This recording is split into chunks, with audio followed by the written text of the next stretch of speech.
push more curriculums, get drug education out there, let the younger kids know what type of things they're going to be confronted with. And you see it in the school, the kids bring things home. You see it in their classrooms when you go into the classroom and visit with them. So it's good to see that drug education is starting on a preventative measure, starting to increase. We had a poster campaign that happened here over the New Year's celebration. And I'll have those available. I think Chemical Health might have some more of those. We tried to, and we had a 24-hour sobriety campaign that happened during New Year's that was really successful. A lot of interest, and just to get the prevention education out there. The Wellbriety movement was very active last year. Project Safe Neighborhoods, a lot of meetings consistently going out to the community. The elders in particular like these meetings because they're kept abreast of what's going on with public safety, what's going on, because they have concerns out there. I think I shared last year an elderly lady who told me that I'm kind of afraid in the evening times. I used to keep my door open and relatives would come over and knock. She said, now I see people digging around, and my husband is deceased now. I live alone, and I see these people digging around in my garage or trying to get in the car out there. You know, I don't know who they are, so now I lock my doors at night and I don't answer it. Somebody calls me, tells me they're coming over, but other than that, she said, I'm scared. I'm scared. You know, it's changed around here. This is not something that they're accustomed to. And what we gather from that is that there's people out there, creeping around trying to, I don't know, I suppose come up with something that they could sell or something like that.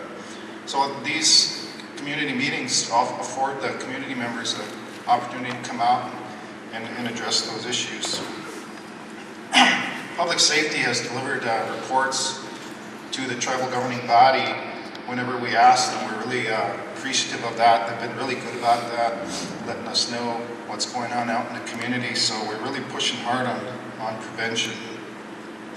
We've also joined on with a meth initiative with NCAI. Treasurer Siki is involved in that, and also we will introduce a new meth campaign, anti-meth campaign to the reservation here in March. We're just awaiting the material and the program so that we can implement it here in the community. On the law enforcement, this was a big one last year, and public safety. What we did as a tribe is we went out and we recruited, we advertised, and we tried to find the best possible law enforcement personnel that we could to address these issues in our community, rather than go out and just look for police officers. We looked for police officers who had expertise in task force agreements, drug task force, MOUs, people who had experience working, addressing gang and drug issues in their communities. We're very fortunate to be able to hire a public safety director who had that experience. Bill Brunel is our new public safety director, along with Kelly Brunel and also Gina Benson, our new police captain. They're all Native people who have tackled these issues in Indian country, and we're very, very happy and fortunate that they add a lot to our community. And it also shows in their community policing and their involvement in the community and a connect with the community that has been missing for quite some time. We've needed improvements, but we're starting to see those results now. Also, power now. Sergeant Bill Blake's turn the dial on everybody. I'm on his team. It's time for a change. We need support and love. And it's time to reverse the violence and everything else that's going on. Victimization is only a residual of what was happening before. Right now, it's moving forward. But making a change. We make a difference. We protect, we serve, we change your whole attitude, move forward. Drugs, no violence. We love you. Blake, the mania is running wild. For life.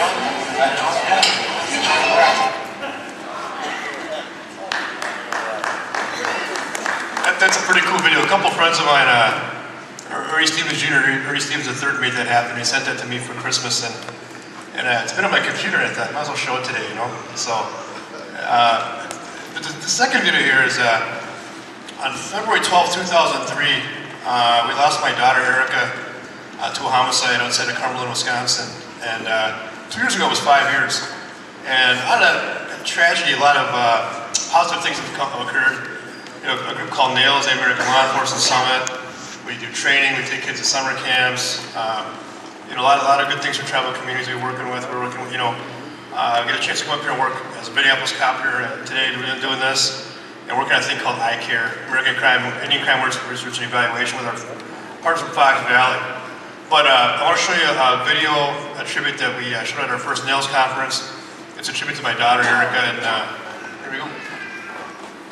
Okay, guys, we're at an hour now.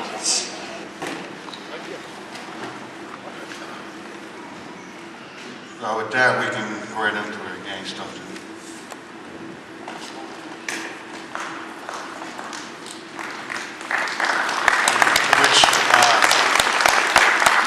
That song I picked out there was one of Erica's favorite songs, and before we begin the presentation, gang stuff. But what I tell everybody is that two things I remember about Erica was that she always used the bathroom, and she hogged it up, and she played a lot of loud music from her the bedroom, you know. And I tell people I never minded the loud music from the bedroom. You know, I didn't mind that at all. What I did mind was her using the bathroom so long, because that doubles as my reading room, you know. So, all right, move on here.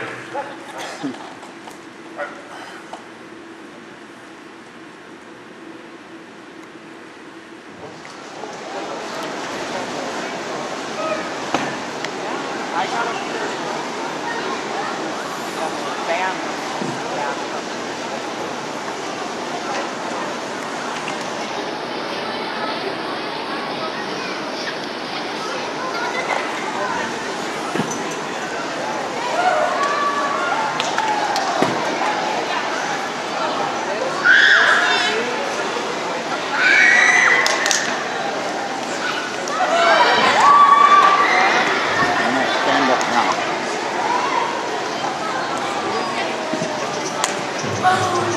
Woo!